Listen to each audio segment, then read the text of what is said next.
प्रहार जनशक्ती पक्षाचे प्रमुख बच्चू कडू यांनी उपमुख्यमंत्री एकनाथ शिंदे यांच्या शिवसेनेत प्रवेश केलाय. मात्र बच्चू कडू यांच्या या निर्णयामुळे प्रहारच्या काही कार्यकर्त्यांमध्ये संभ्रम निर्माण झालाय. तर अनेक कार्यकर्त्यांनी पक्षांतरामुळे नाराजी देखील व्यक्त केली आहे. याशिवाय सोशल मीडियावर सुद्धा बच्चू कडू यांना ट्रोल केलं जात आहे. अशातच नागपुरात पोहोचलेल्या बच्चू कडू यांना माध्यमांनी प्रश्न विचारले, ज्यावर ट्रोलर्सना उत्तर देताना संतापलेल्या बच्चू कडूंची जीभ घसरली.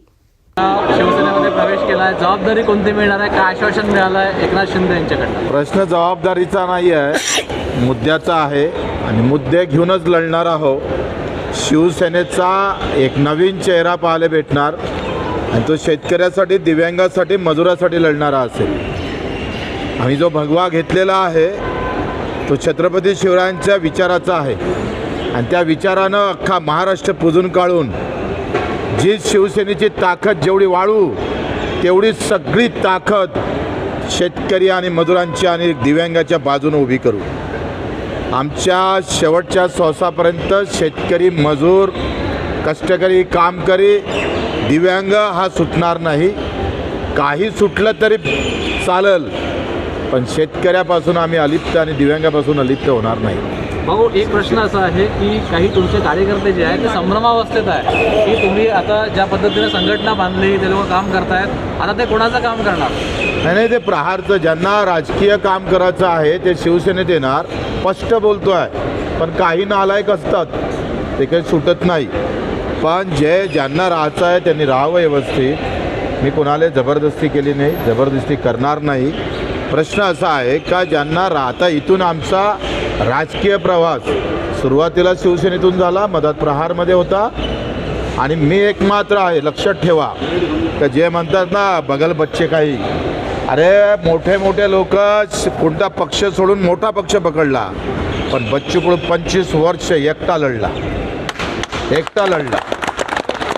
आणि प्रहार म्हणून लढला. कुठल्याही पार्टीत गेलो नाही. 5-6 निवडणुका लढलोय, एकाही पार्टीचा पाठिंबा घेतला नाही. हे थोडं दाखवा. 350 गुन्हे दाखल करणारा बच्चू कडू शिवाय दुसरा महाराष्ट्रात सापडत नाही. आणि मला एक सांगा, आता राष्ट्रवादीमध्ये विलीन होते, त्याच्यावर टीका होत नाही. भर आम्ही पाहतो महानगरपालिकेमध्ये राजसाहेब आणि उद्धवसाहेबाचा एकत्र झाला, आमचं काही दुमत नाही, त्याच्यावर टीका होत नाही. काँग्रेससोबत शिवसेना बसली, शिवसेनेसोबत काँग्रेस बसली, कुठंच कधी पटलं नाही, त्याच्यावर टीका करत नाही. पुन्हा बच्चू कडू बरा आहे टीका करायला.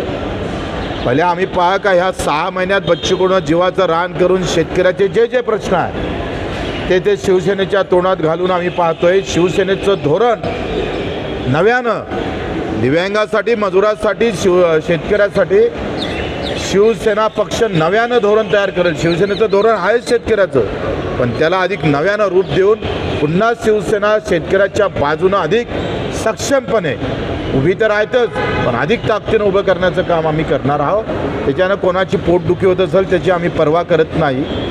आणि मला असं वाटतं का मला आत्मविश्वास आहे आणि प्रहारच्या कार्यकर्त्याचा बच्चू कडूवर विश्वास आहे. मैं आत्मविश्वास से चलता हूँ आणि म्हणून ते थांबणारा बच्चू कडू नाही आहे. त्यानं ही जंग अतिशय मोठी होईल, शेतकऱ्याचा आवाज बुलंद होईल.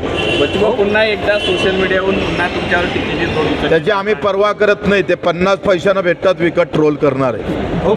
सगळ्या पक्षाचे व्यवस्थित आम्ही पाहतोय, त्यांच्या सगळ्या प्रकारच्या कॅबिना त्याच्याचसाठी भरलेल्या आहे. आम्ही सांगतोय का हे सगळे ट्रोल करणारे अर्धे विकाऊ आहे, हे अर्धे विकाऊ आहे. आणि तुम्हाला जर उद्या सांगून देतो, तुमच्या न्यूजवर माझे ट्रोल माझ्या बाजूनं किती दाखवायचं सांगा. 1-2 लाखाचा खर्च आहे, मोठी गोष्ट नाही आहे. आणि तुमच्यासारखा माणूस ट्रोलवर विचार करत असाल तो हम का डरने वाले. अरे चिंता तर आम्ही पाहतोय. नाव तर प्रभू रामचंद्रालाही ठेवलेलं आहे, बाबासाहेबालाही ठेवलंय, छत्रपतीलाही ठेवला. आम्ही तर त्याच्यातला एक लहानसा माणूस आहे. त्यानं हे आजूलचे फजूलचे जे येतात ना, हौसे नवसे गवसे, याला बच्चू कडू घाबरणारा नाही. शेतकरी आंदोलन पुन्हा आता तुमच्यावर टीका व्हायला लागल्या, अशांना तुम्ही माध्यमातून काय उत्तर द्या? कारण काय माझं म्हणणं आहे का बच्चू कडूवर विश्वास ठेवा आणि बच्चू कडूचा आत्मविश्वास आहे, याच्यावर तुम्ही मजबूत राहा. हे अशा पाखंडी लोकांवर काही चर्चा करू नका. एवढी मोठी कर्जमाफी झाली, कोणी आम्हीच दाखवतोय का कर्जमाफीची घोषणा करून घेणारा बच्चू कडू शिवाय मैकेलाल कोणी मैदानात होता का? आणि 2,500 रुपये हाताचं बंधन नाही. तुम्हाला माहीत आहे तुम्ही कोणत्या विचारातून मला प्रश्न विचारतोय, वरतून काहीतरी आलं तुम्हाला. मला एक सांगा, हे हाताचं बंधन GR काढल्यानंतर सुटत, GR 15 ते 20 दिवसात निघणार आहे. आणि मला सांगा, घोषणा अधिवेशनात झाल्यानंतर एक तरी प्रहार सोडून बाकीच्या एखाद्या शेतकरी म्हणून कोणा आमचा सत्कार एखादा चांगला आभार मानलाय? अरे राजकीय परिस्थिती जाती आणि धर्माची झालेली आहे, मुद्द्याचे विषय संपलेले आहे आणि राजकीय परिस्थिती म्हणून आम्ही निर्णय घेतलेला आहे.